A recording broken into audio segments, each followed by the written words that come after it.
Welcome back to the deep dive. Today we have something different. Not a collection of sources, but a single, focused, and deeply unsettling narrative. It's a first-hand account from a medical professional, a dentist, whose small, struggling practice became ground zero for a hidden biological catastrophe. It's a chilling one. Okay, so let's get into this. Our mission here is to trace the events, to really follow how a routine, everyday dental practice, the grind of cutting corners, budget issues, how that created the perfect conditions for this horror to take root. And that's the key, isn't it? It starts with such normalcy. The story grounds you immediately in the mundane. Right. Small business trying to stay afloat, budget cuts, cheap suppliers from overseas, and maybe most importantly, the narrator, the dentist himself, ignoring his own body, ignoring his own pain. That's the first domino, that professional denial. He's a dentist, yet he has this deep ache, this low pulsing pressure in his own jaw, and he just writes it off. Thinks it's stress, grinding his teeth. Exactly. Even though his own x-ray is perfectly clean. And he even mentions he has this flawed, painful filling of his own done by a student nurse. It's like this little piece of foreshadowing. It says so much about the state of the practice. If he's willing to cut corners on his own health... What's he doing for his patients? Precisely. And the physical setting, it just reinforces that. But the practice is in an old bank building. Oh, that detail about the vault door. Yes. The heavy vault door is still there, and it's now their supply room. Think about that image. A door built to protect millions, now locking away their cheap, compromised materials. It's a perfect metaphor, locking away quality, locking away trust, all for a lower cost. Yeah. And yet, despite all this internal decay in his jaw and his budget, he puts on the professional face. He talks about the first patient we meet in detail, a nervous little girl, 8 years old. And he's so good at it. The calming tone, he tells her this little lie. Oh, I had the same thing done last week, just to soothe her. All while his own jaw is throbbing. Throbbing right along with the drill. That gap between his professional duty and what's really happening is already huge, and that's before the real nightmare even begins. Which brings us to the moment the door is truly opened, to the catalyst. Mr. Collins. Mr. Collins. He's described as this solid factory worker type, the kind of person who doesn't complain unless something is really, truly wrong. And he comes back just 2 weeks, 14 days after a simple filling. And his complaint is... chilling. He says the pain keeps me up some nights, and then he says, it feels like it's moving. That phrase, feels like it's moving. I mean, that's not a normal dental complaint. That's immediately alarming. So the dentist takes a new x-ray. Right, and he puts it up next to the one from just a fortnight before. And this is where things go from bad to medically inexplicable. The change is shocking.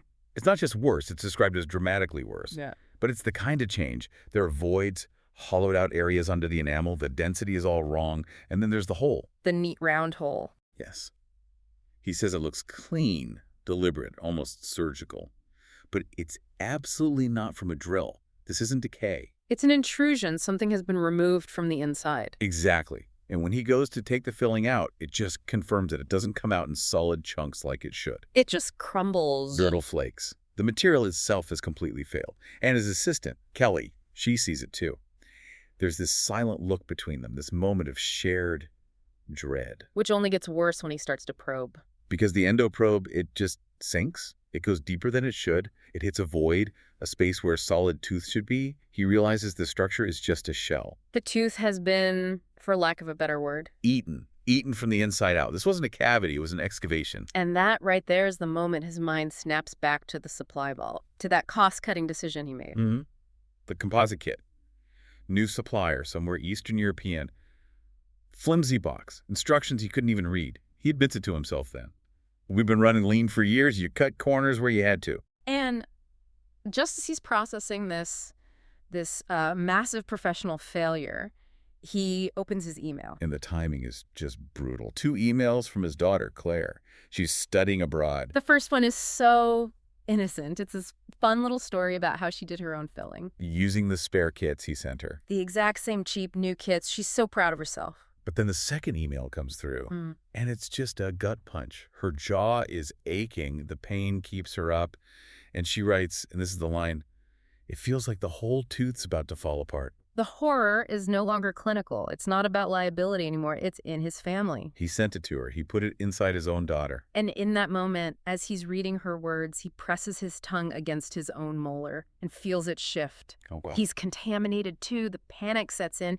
He scrambles to the records, checking with this just desperate energy. And he confirms it. He confirms the awful truth. Mr. Collins, the little girl himself, and another patient, Mrs. Graham, all of them got fillings from that one single compromised batch. Everyone is a ticking clock. So he immediately calls Mrs. Graham. He can't tell her the truth, of course, so he makes up some lie about a new patient care initiative to get her in right away. Which is, you can understand it, the self-preservation. But at the same time, he's still hiding the truth. He's trying to contain it himself before it blows up. He gets her in the chair and her tooth. Mm. It confirms everything. The dentin is pale, porous, hollow. And Kelly sees it. She says, it looks the same as Collins. Mm-hmm. The pattern is undeniable now. And then he sees it. As he leans in with the mirror, he sees something moving. Oh, yeah. Something small and pale. He takes the explorer and he nudges a tiny larva free. It's writhing right there where the pulp of her tooth should have been. You can just imagine the silence in that room, the absolute horror. They haven't been fighting decay. They've been helping an infestation. His reaction is immediate. He tells Kelly, go to Masts, buy a new kit, a real one. He completely rejects the boxes of cheap supplies still sitting in that vault. He knows. He knows the vault is now a biological time bomb. But it's too late. It's already too late for him. Just as he opens his mouth to try and explain to Kelly what's happening, he feels it. What? A sharp and sudden snap inside his own tooth. Oh, God. And Kelly sees it. Her face just changes. She recoils and she says, it's moving. I can see it. It's chewed through. It's bigger. It matured inside him. It's Kelly, his assistant, Yep. who has to do the extraction. She takes the explorer and hooks the second larger larva out of his tooth. It slips out, slick with blood and pulp, into the tray. I can't even imagine. He's just reeling, sick, and Kelly is staring at this thing in the tray, and she asks the one question that cuts through everything. What the hell have we been putting into people's mouths? And there's no answer. There's no one to hold accountable. He tries, right? He goes to find the supplier. Tries to track him down, checks the website. Page not found, error screen, gone. Calls the number on the box. The number you have dialed is not recognized. A dead end. Mm-hmm. The company, the source, it just evaporated, vanished, leaving him holding the bag for this unimaginable disaster. And the story closes on that thought, the total helplessness. He's sitting there contaminated, no recourse, and all he can think about is his daughter, Claire. Half a world away. Half a world away, with this thing inside of her teeth eating away at the enamel from the inside out, and he is, in his own words, utterly helpless. Wow. It goes beyond just a faulty product. This isn't a screw breaking or a material not setting right. This is an active biological agent introduced into the supply chain. Through these unregulated, untraceable online suppliers, it raises such an important question, doesn't it? When professionals are pressured by costs to rely on these unknown sources. For materials you're putting directly inside the human body. Yeah. How wide is the door you're opening? Not just for something to fail, but for something alive to get in. And you're left with the consequences, but the source has just ceased to exist. It's the ultimate nightmare of modern global procurement. The pursuit of the lowest price delivers an impossible horror. It really does. It makes you think about the invisible risks that might be hiding in any transaction, especially when the trail just goes cold and dissolves into an error screen. Thank you for joining us on this deep dive. We just encourage you to think about that supply chain. Because the danger isn't always that a product won't work. Sometimes the danger is that it will work in a way no one could ever have predicted.